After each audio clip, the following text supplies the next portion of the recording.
Hi friends, welcome to my channel Roja Kiran 2020. Video చివరి వరకు చూసి వీడియో నచ్చినట్టయితే లైక్, షేర్, కామెంట్, సబ్స్క్రైబ్ చేయడం మర్చిపోకండి. అలాగే మీ సపోర్ట్ కూడా నాకు అందించండి. ఈ వీడియో అయితే ఇప్పటిది కాదు, శివరాత్రి రోజు జరిగినది. మా మావయ్య వాళ్ళ ఇంట్లో అయితే వీరభద్రుని సంబరం చేశారు శివరాత్రి రోజు. ఆ సంబరం ఎలా జరిగింది ఏంటి అనేది ఈ వీడియోలో అయితే చూపిస్తాను. మా మావయ్య అయితే ఈ లోకంలో లేరు, కానీ మా మావయ్య వాళ్ళ అబ్బాయి ఈ వీరభద్రుని సంబరం అనేది చేయించారు. వీరభద్రుడు అంటే శివుని ఉగ్రస్వరూపం. శివుని ఉగ్రస్వరూపంగా ఈ వీరభద్రుడిని కొలుచుకుంటారు. అసలు వీరభద్రుని జననం ఎలా జరిగిందంటే, దక్షుని కుమార్తె సతీదేవి భర్త శివుడు. కానీ ఇక్కడ దక్షునికి తన కుమార్తె సతీదేవి శివుని వివాహం చేసుకోవడం ఇష్టం లేదు. అందుకు దక్షుడు శివుణ్ణి ఎలాగైనా అవమానించాలని అనుకున్నాడు. అందుకని గొప్ప యజ్ఞాన్ని తలపెట్టాడు. ఆ యజ్ఞానికి శివుని తప్ప అందరినీ ఆహ్వానించాడు. తన తండ్రి చేసే యాగం అని శివుడు వద్దన్నా సరే ఆ యాగానికి వెళ్ళింది సతీదేవి. అక్కడ అతిథులందరి ముందు తన కుమార్తెను అండ్ శివుణ్ణి అవమానిస్తూ ఉన్నారు. ఎవరు? దక్షుడు. ఆ అవమానం భరించలేక సతీదేవి అగ్నిలో ఆహుతైపోయింది. ఈ విషయం తెలిసిన శివుడు కోపంతో తన జుట్టుని నేలకేసి కొట్టాడు. అప్పుడు శివుని యొక్క జటాజుటం నుండి వీరభద్రుడు, భద్రకాళీలు జన్మించారన్నమాట. వీరభద్రుడు కోపాన్ని దేవతలు ఎవ్వరూ ఆపలేకపోయారు. ఇంకా వీరభద్రుడు దక్షుణ్ణి చంపి తన పగను తీర్చుకున్నాడు. ఈ విధంగా అయితే వీరభద్రుడిని జననం అయితే జరిగింది. ఇక్కడ అభిషేకం చేస్తున్నారు కదా విభూది లింగం, వీటినే వీరభద్రుడు అంటారు. అసలు ఈ విభూది లింగాలు ఎందుకు ఇండ్లలో ఉంచుకుంటారో చెప్తాను. ఒక కుటుంబంలో ఎవరికైనా మగపిల్లలు పుట్టి పెళ్లి కాకుండా చనిపోతే వారు వీరభద్రులు అవుతారు. వీళ్ళు వీరభద్రులు అయ్యారని ఎలా తెలుస్తుంది అంటే, కొన్ని టెంపుల్స్ దగ్గరికి వెళ్ళేటప్పుడు గద్దె చెప్పేవాళ్ళు ఉంటారు. అంటే అదే సోది చెప్పేవాళ్ళు అని చెప్పి ఉంటారు కదా, అలాగే గద్దె చెప్పేవాళ్ళు కూడా ఉంటారంట. ఈ చనిపోయిన పిల్లలు ఎవరైతే ఉన్నారో వాళ్ళు గద్దె చెప్పే వాళ్ళపైన ఆవహించి మమ్మల్ని కొలుచుకోండి, మీకు మంచి జరుగుతుందని చెప్తారు. అలాగే కొంతమందికి అయితే వాళ్ళ ఫ్యామిలీ మెంబర్స్కి ఆ చనిపోయిన పిల్లలు అయితే కళలోకి వచ్చి చెప్తారు. ఇంకా అప్పటి నుంచి వారు ఆ విభూతి లింగాన్ని వీరభద్రుడిగా పూజిస్తారు. సోమవారం అయితే కంపల్సరీ పూజ చేస్తారు. అలాగే పెళ్ళిళ్ళకు ముందు కూడా బోనం వేసుకోవడం లాంటివి చేస్తారు. మా హస్బెండ్ వాళ్ళకు కూడా మ్యారేజ్కి ముందు అయితే వీరభద్రుని సంబరం చేసుకున్నారు. ఎందుకంటే మా అత్తయ్య గారికి ముందు 2 మగపిల్లలు ఉన్నారంట. వాళ్ళు అలాగే చిన్నప్పుడే చనిపోయారన్నమాట. అందువల్ల వాళ్ళకి కూడా వీరభద్రులు ఉన్నారని లెక్క. అందువల్ల మ్యారేజెస్కి ముందు అయితే మ్యాక్సిమం చాలామంది ఈ బోనం అనేది అయితే చేసుకుంటారు. ఇప్పుడైతే ఇంకా మా మావయ్య వాళ్ళ అబ్బాయి ఎందుకు చేస్తున్నారంటే, మా మావయ్యకి తమ్ముడు ఉండేవారన్నమాట.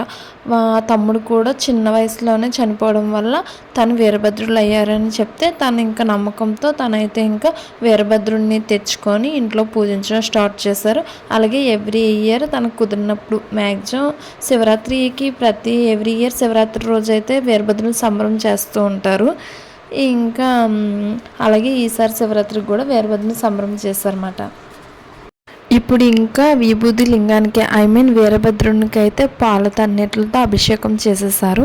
ఇప్పుడు అభిషేకం చేశాక స్వామివారి ఆభరణాలను అయితే క్లీన్ చేసుకొని ఇంకా బియ్యంలోని స్వామివారిని పెట్టి స్వామివారిని ఇప్పుడు పసుపు కుంకుమలతో పువ్వులతో అలంకరిస్తారు.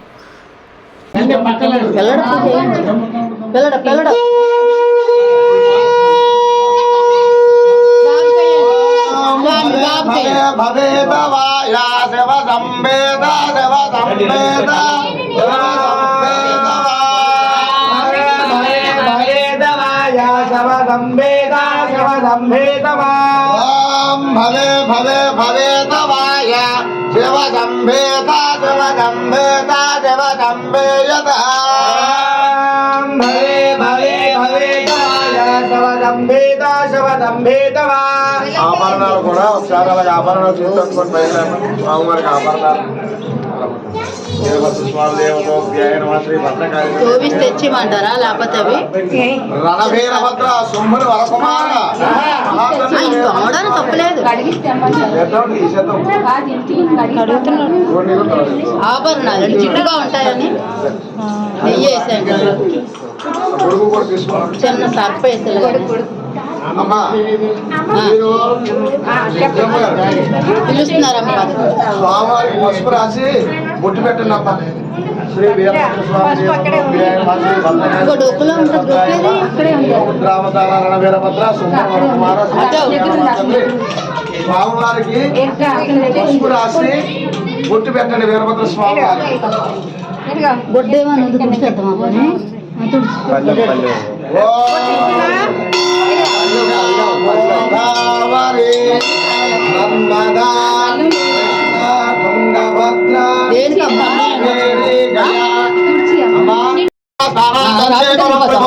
పరిశేషణం శుద్ధి సమర్పయామి. స్వామివారికి అలంకారం జరుగుతుంది, వీరభద్ర స్వామివారికి అలంకారం జరుగుతుంది. పుష్పాలు వేసినప్పుడు మీరు అందరూ కూడా వదిలేరు. రాసుకోవచ్చండి. శ్రీ వీరభద్ర స్వామి దేవతో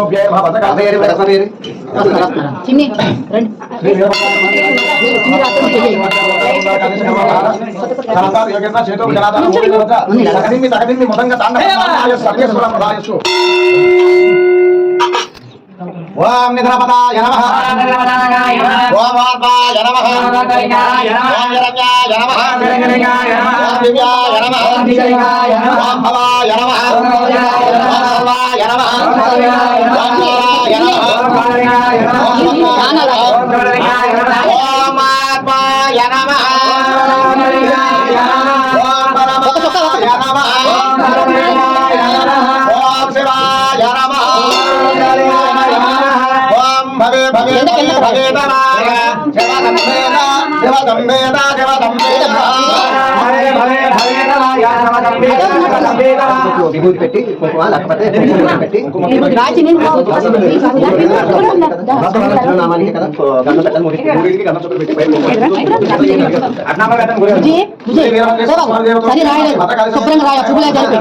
ఇంకా ఇప్పుడైతే దేవుని అభిషేకం పూజ అయిపోయిన తర్వాత ఈ విధంగా శివుని రూపంలోను పార్వతీదేవి అండ్ వీరభద్రుని రూపంలో ఉన్న వాళ్ళైతే ఇంట్లో తాండవం చేస్తున్నారు.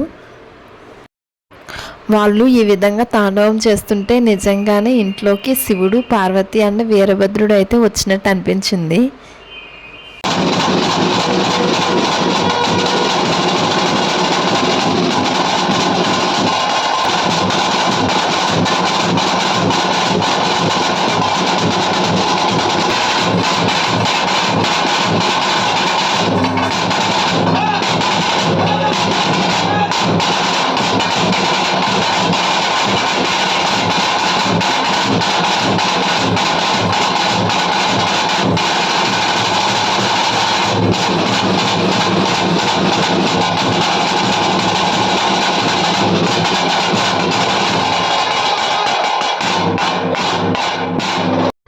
ఇప్పుడు ఇంకా వీళ్ళు ఒక అతన్ని అయితే పడుకోబెట్టి అతని మీద కొబ్బరికాయ పెట్టారు, కొబ్బరికాయ మీద నిమ్మకాయని పెట్టారు. ఆ నిమ్మకాయని అయితే ఫస్ట్ అటెంప్ట్లోనే ఇక వీరభద్రుని అవతారంలో ఉన్న అతను అయితే కట్ చేశారు. అది ఫస్ట్ అటెంప్ట్లో కట్ చేస్తారు. నాకైతే చాలా భయం వేసింది, ఆ పడుకున్న అతనికి ఏమైనా అవుతుందేమో అని చెప్పి.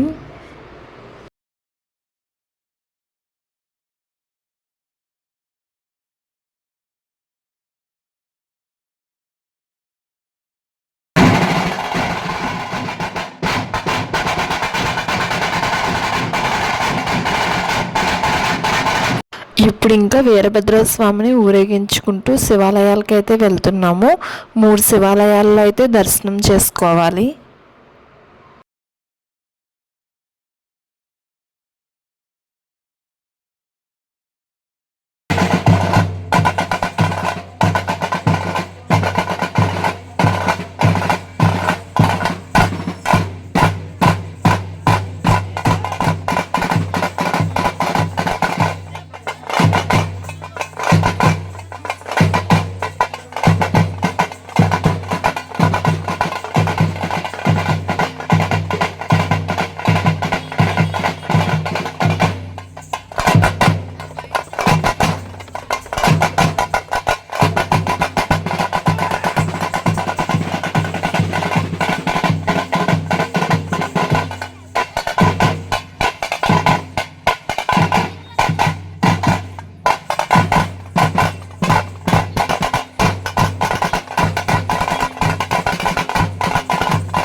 ఇక్కడ ఇంకా మా అమ్మ వాళ్ళ అన్నయ్యని పట్టుకున్నారు. వాళ్ళ అన్నయ్య అంటే వీరభద్రుని పట్టుకున్నారు. టెంపుల్ లోపలికి తీసుకువెళ్తారు. ఇప్పుడు ఇలా ఎవరైనా సరే వీరభద్రుని ఎత్తుకొని అదే ఊరేగించవచ్చు.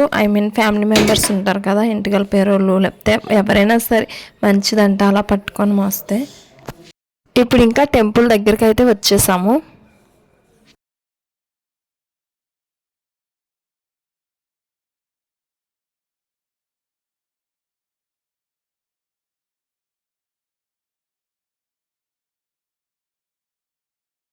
అలాగే వీరభద్రస్వామిని ఊరేగింపుకి తీసుకెళ్ళినప్పుడు అవని, ఇంటి దగ్గర అవని, ఎక్కడైనా సరే మన మీద ఉన్నారు అంటే మనం చాలా జాగ్రత్తగా, నిష్టగా, భక్తితో తీసుకువెళ్ళాలి. చాలా జాగ్రత్తగా తీసుకువెళ్ళాలి. కింద పడిపోకుండా జాగ్రత్తగా చూసుకోవాలి.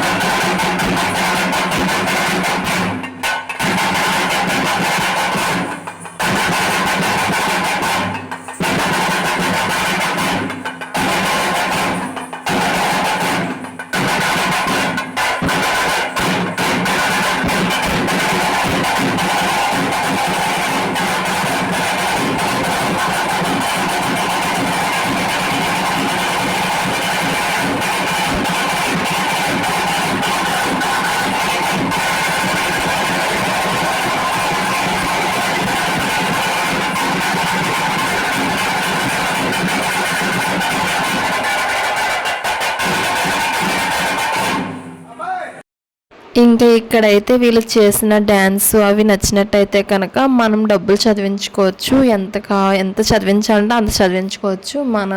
మన ఇష్టం. అది ఎంత చదివించాలని అయితే అడగరు. ఇష్టం ఉన్న వాళ్ళు చదివిస్తారు, లేకపోతే లేదు.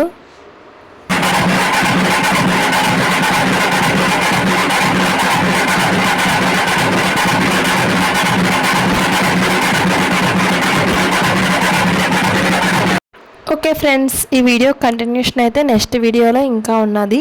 వీడియో నచ్చినట్టయితే లైక్, షేర్, కామెంట్, సబ్స్క్రైబ్ చేయడం మర్చిపోకండి. Thank you.